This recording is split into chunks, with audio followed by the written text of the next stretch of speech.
beautiful humans. I hope you all are doing well. It has been a couple of weeks since I have filmed a podcast episode, and I'm going to discuss a little bit why before I jump into this week's episode. So to give you all a little update, I have my laptop right here, so I'm going to be looking at my notes. But to do a little update, if you follow me on socials, you would know that I went on a social media detox. I was off of social media for an entire month. It was October 2nd, I think Monday, October 2nd, all the way through my birthday, which was this last Monday, October 30th. And I wanted to give a little description because I think what I've learned and some of the things that I've experienced in the last month are important to discuss for the content of today's episode. Also, a little reminder, if you have not already, grab your favorite beverage. I currently have the best cold brew I've been drinking. I was talking to my patrons on the Patreon exclusive podcast about this new little cold brew concoction that I have made. I found the perfect recipe. It is absolutely perfect. If you want that recipe, let me know. I will share that with you. But for now, let's just focus on the update. So, as dramatic as this might sound, I felt the results of not being on social media day one. It's like I was so productive that day because I didn't have any distractions. Also, something that I will be referring to is this book that I'm going through. It's called The Artist Way. It's having a moment on social media. I think a lot of different artists are doing it, and I've had this book on my shelf for such a long time and just never did it. And I buckled down and finally started it. I'm currently in week 5. It's a 12-week little program, I guess you could say. I'm not really sure. It's like a little workbook, but it is absolutely life transforming. And I'm only on week 5 out of 12. And my life is never going to be the same. And I know that sounds dramatic as well, but everything that I'm going to say is very, very dramatic sounding, but very accurate and true. But it's like a spiritual pathway to higher creativity. And I'm telling you right now, do this book. It will forever change you. I'm trying to be discreet on my details that I share about it because I feel like I don't want to take away from someone else's authentic experience when they're going through the book themselves. So I'm definitely going to stay a little discreet. I'm not trying to be secretive or anything like that. I just genuinely don't want to ruin it for anyone else that is going to do this book because it has to be an authentic experience to you. And it really is between just you and yourself and your creative self. So yeah, I felt the benefits literally day one. I was so productive. My brain was just literally, it felt like I was seeing everything around me for the first time. And I think it's because I was being very intentional with not being on social media. I wasn't just picking up other distractions. I was not just eliminating social media. I was eliminating distractions in general and really focusing on being present, experiencing what is right in front of me. And I honestly wasn't on my phone in general hardly at all. But I also had been really struggling with insomnia for a minute now. I was diagnosed a little bit ago with depression, and I really feel like I've worked through it. My depression was circumstantial, so it was due to a situation I had been going through, and it was just a lot. And so it kind of took a toll on me. So I figured that this insomnia was maybe still just a symptom of that lingering around or something like that. But when I say after the first couple of days of being off of social media, I've never slept better in my life. I mean, I slept so good. I was able to sleep on my own. I was able to actually fall asleep, stay asleep, and not wake up exhausted. And I'm realizing, as embarrassing as this sounds, I think social media was the reason that I had insomnia, because as soon as I eliminated that, I was sleeping like a baby. And it's crazy too, because a lot of the studies that I've done in my program for school that I'm in for my bachelor's, we now know the effects that social media has on the brain. So there's a lot of studies being done about it. And a lot of the studies that I've done are about social media specifically. And I know the statistics, and I myself even have a very strong opinion about social media in a way that I feel like it is actually ruining the world.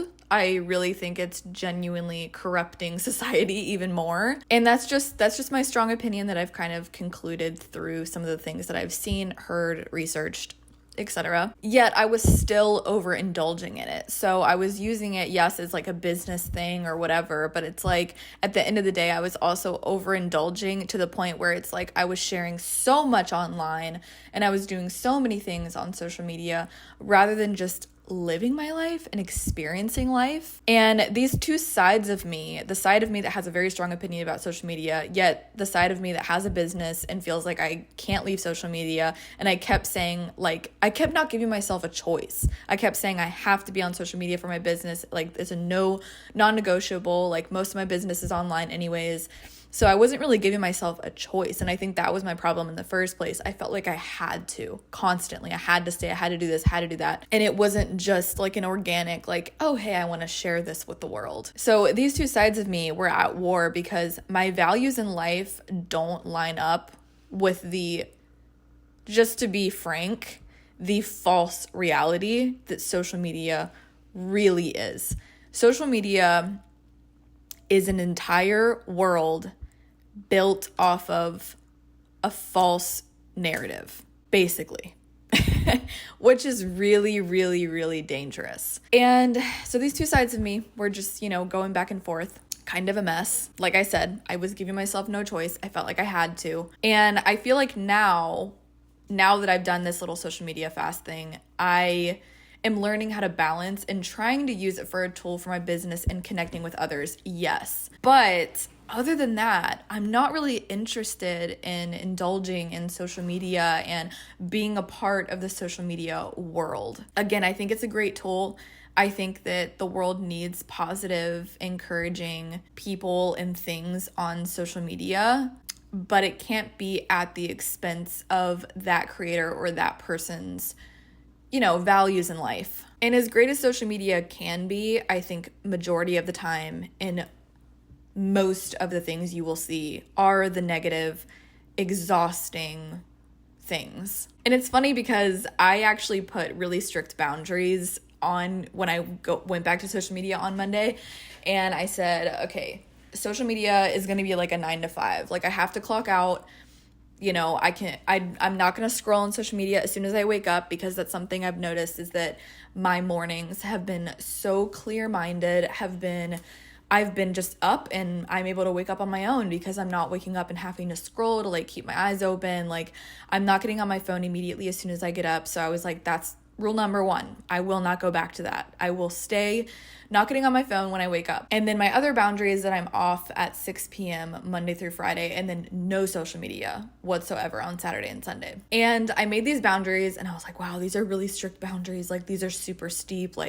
And I was kind of worried that I wasn't going to be able to like actually uphold them, like keep them. But I actually am like exceeding them. I am like not on social media at all. Especially this week. I've gotten on there a couple times to post a couple of things. I was really anxious to post on Monday. It made me realize like how much like goes into thinking about what to post. And it's like, wow, like I forgot about this feeling. And it made me realize like I need to be authentic to myself and not be so concerned about, what it's going to look like or what people are going to think or whatever. I didn't realize I struggled with these things until I was like put to the test. But yeah, I basically haven't even needed to stick to my boundaries because I'm just not on social media. Like I've gotten on, like I said, to post a couple of times, to comment on a couple of things, or like DM a couple of my art business friends and stuff like that. But for the most part, I am like just doing my thing. I'm living my life and not really finding a purpose in posting on a false reality platform, So it's like, I think if I'm going to post on there, it's going to have to be really real and authentic because I don't want to conform to that fake, false reality and false narrative that 9 times out of 10 it's giving. So I'm trying to find my footprint there still. After this month, I'm kind of like, it feels very weird going back. It feels very inauthentic. So I'm trying to find a balance there of like how to be authentic on social media, how to show up and still be a positive influence on society, even on the internet, because I do think it can be a great tool and I think it can be a great thing to put encouraging things out there. I think the world needs it. But I guess after having a month of none of that, I'm just trying to find my footing again. And I don't think there's anything wrong with that. I'm just not really prioritizing it, I guess, that much. I am prioritizing my Patreon, however, and I will talk about that later towards the end. But yeah, I've really learned how to experience life instead of just letting it pass by or trying to film it or trying to get content or footage. I'm just experiencing it. I'm living it. I am existing. And it's a really, really good feeling. I thought that I would feel disconnected by not being on social media. And I felt like people that don't have social media have some sort of like a disconnected mind, or they're a little disconnected from society. But I have been very proved wrong. I'm trying to think of the word that I'm trying to say, but like I've basically been proved completely wrong. I have never felt more connected and more grounded being away from social media.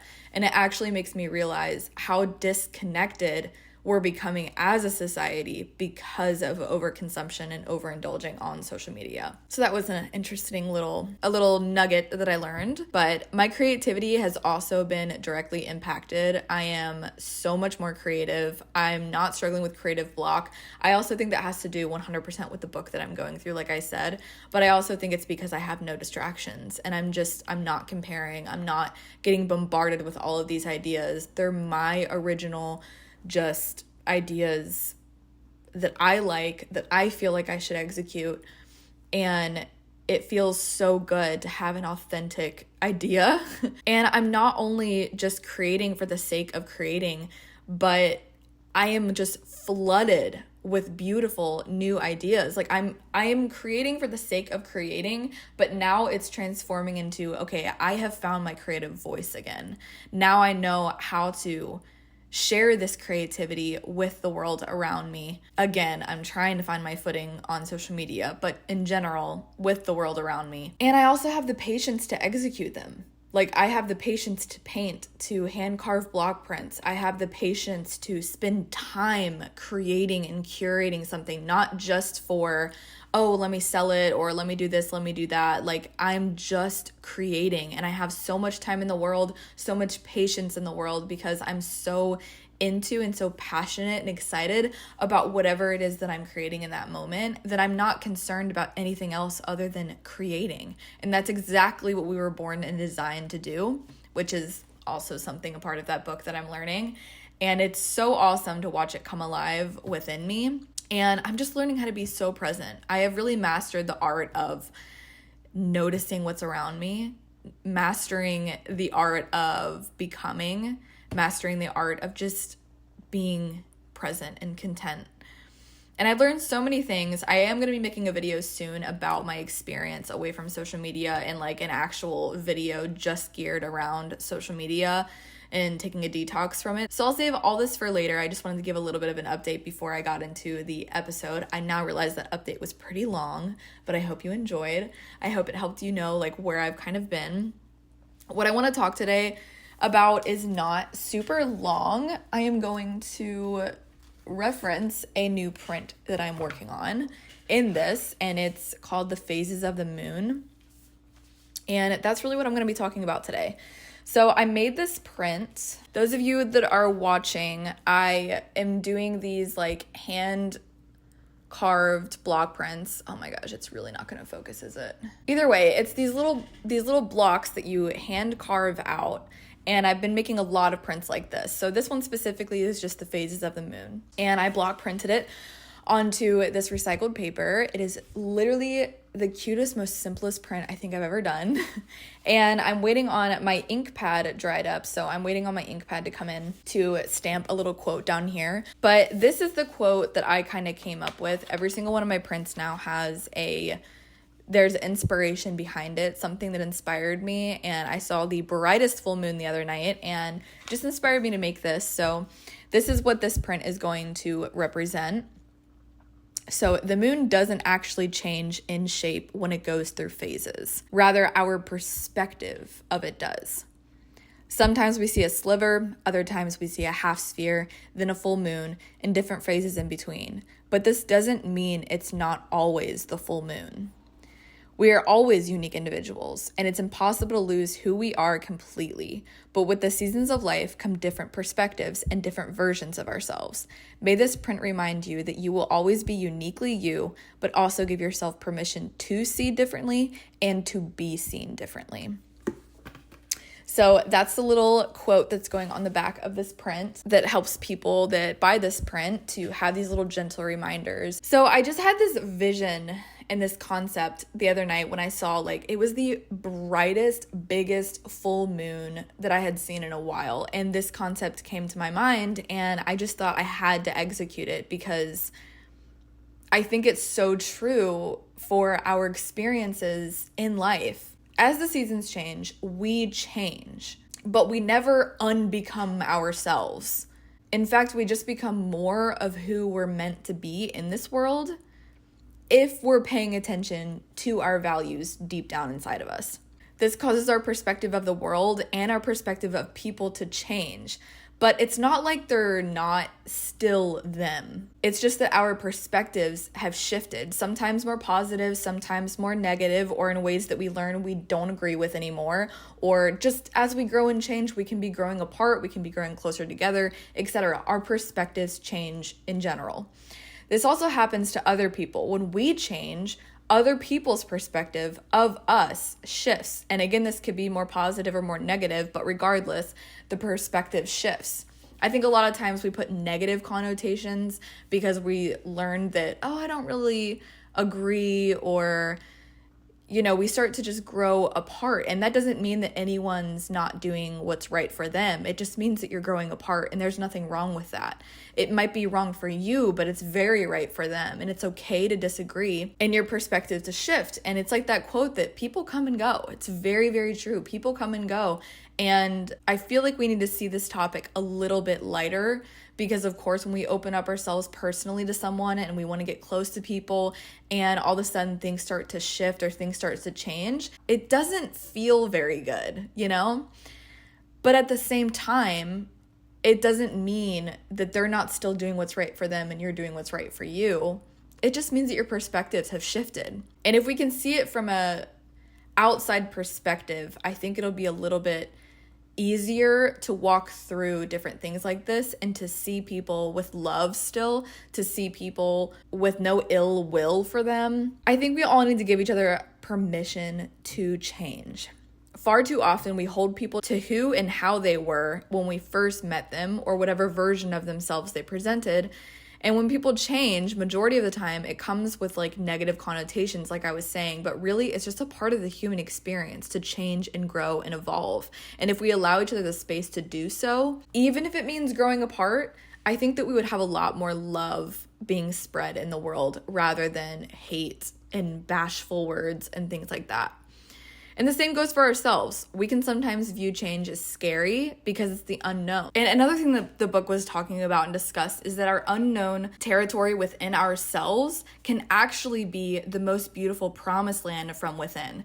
But more often than not, we get scared and never discover what that land actually has to offer. And what's beautiful about it is that it's unique to our own. It's literally us. It's who we are in the fullness of that. And I think a lot of times when we get scared to change or scared of the unknown or things like that, or that feeling that, I don't recognize myself, I think if we welcome that a little bit more, we could truly become such amazing individuals with unique characteristics, and we'll find all of those fulfilling things from within in that promised land within us. So this is the journey that I'm on, and it's actually a huge lifestyle change because it's a lifelong journey. And I guess I just wanted to share it because I wanted to hopefully encourage new perspective. Speaking of perspectives, I wanted to encourage new perspective and to shed light on the human experience as a beautiful exploration and to kind of break the stigma and that it's not one to be scared of.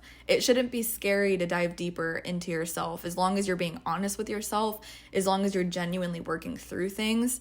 I think the world has a way of damaging us, and all of these outside factors can damage us.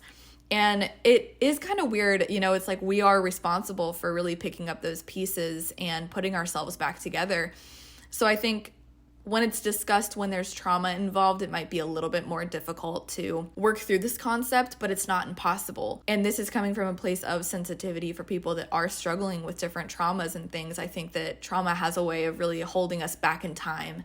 And it is the closest thing to time travel that we have, because it keeps us blocked back in the past or in that specific loop of whenever the trauma happened, even when we're not in that reality anymore. So I think trauma has a lot to do with a big reason why this concept can be a little bit more challenging. And I think when you really start to take the reins of your life and realize that you do have a choice, that you do have a say, that you do have options, and you start to explore those options and explore those territories, I think is when we really step into the fullness of who we were created to be. And of course, like I said, this is a lifelong journey. We're going to constantly be discovering new things about ourselves and all of that. But it's a beautiful thing. It's nothing to be scared of.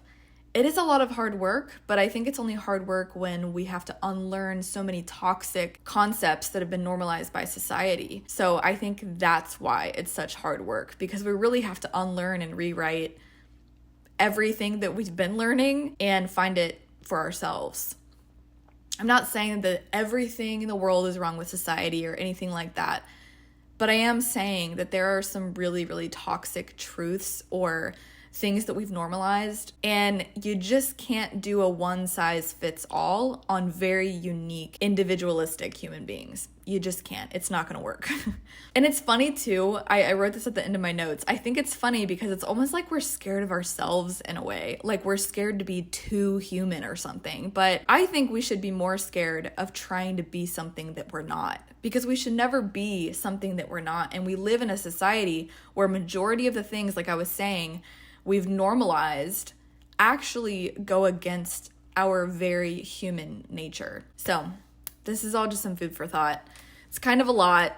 It's kind of a heavy topic, but it's also very simple. And I think one that we should start to normalize and one that we should start talking about a little bit more. But that's really all I have for you all today. Just a little update along with a concept that I think is really important and a concept that I'm going to be implementing in this new print. Really excited to share it for you all. I'm prepping for a art market on the 18th of November. I also have another art market in December 16th. So you can get some last minute goodies for your Christmas shopping and all of that stuff if you are in the Orlando area. The last thing I want to close with is my Patreon. Thank you so much if you are a Patreon member. Just want to give you all a little bit of a shout out. But after this month of not being on social media, I realized how much I really want to prioritize my Patreon this year. This is the place where you're really in control. Social media has lots of algorithms, so really following anyone doesn't have to do with anything anymore. It doesn't really do anything. A follow doesn't even mean you're going to see their content, because all the social media platforms are so big now on pushing their algorithms, and whatever is being pushed or whatever people are doing ads, that's what you're going to start seeing. And the people that you chose to follow are actually being pushed to the bottom, and you're rarely seeing the content that you actually want to see. So that's something that Patreon, the creator of Patreon, is absolutely a genius. He is a creative himself, and this platform, I'm telling you, is going to be the next best thing in the world. And he's really taking back what it means to be part of a creatives community. And it's not built around an algorithm. You follow who you want, you partner with who you want, and that's exactly the content that you're going to see. So I share a lot more intimately on there, and I'm definitely going to continue doing that going forward. I'm really prioritizing that platform. So they have opened it up now to where you don't have to partner with me monthly to still see everything. I do have public posts now, and you can follow me. So if you just create an account on Patreon, you can click the follow button and you don't even have to partner monthly. If you find that you want more exclusive content and you want to access some of the benefits that I offer, then that's when you would partner with whatever tier best fits you. But either way, I would love it if you all would give me a follow on Patreon, because that's definitely the place that I'm prioritizing a lot more than any other social platform from here on out. And I'm loving the community that we're cultivating over there. So yeah, if you are hearing this, download the app, try it out for yourself, find some other creators. It's the funnest time over there. My favorite, I partner with a good handful of other creators, and my favorite thing is getting the benefits every single month, getting the little rewards or little sticker mail or things like that. It's the funnest thing being a part of someone's creative adventure and dream. My goal is to really impact society in a way that helps others navigate the human experience and give them hope that their floodwaters are ceasing. And that's what we're all about here. So if you want to join over there a little bit more intimately, I would love to have you. But yeah, that's my little Patreon plug for now. That's all I have. I hope you're doing well, whatever time of day it is that you're watching this, and I hope you know that you are such a beautiful human. If there's anything you take away from this, it's that you're deeply loved. But yeah, much love to ya. Again, follow me on Patreon, and I will see you all in the next one.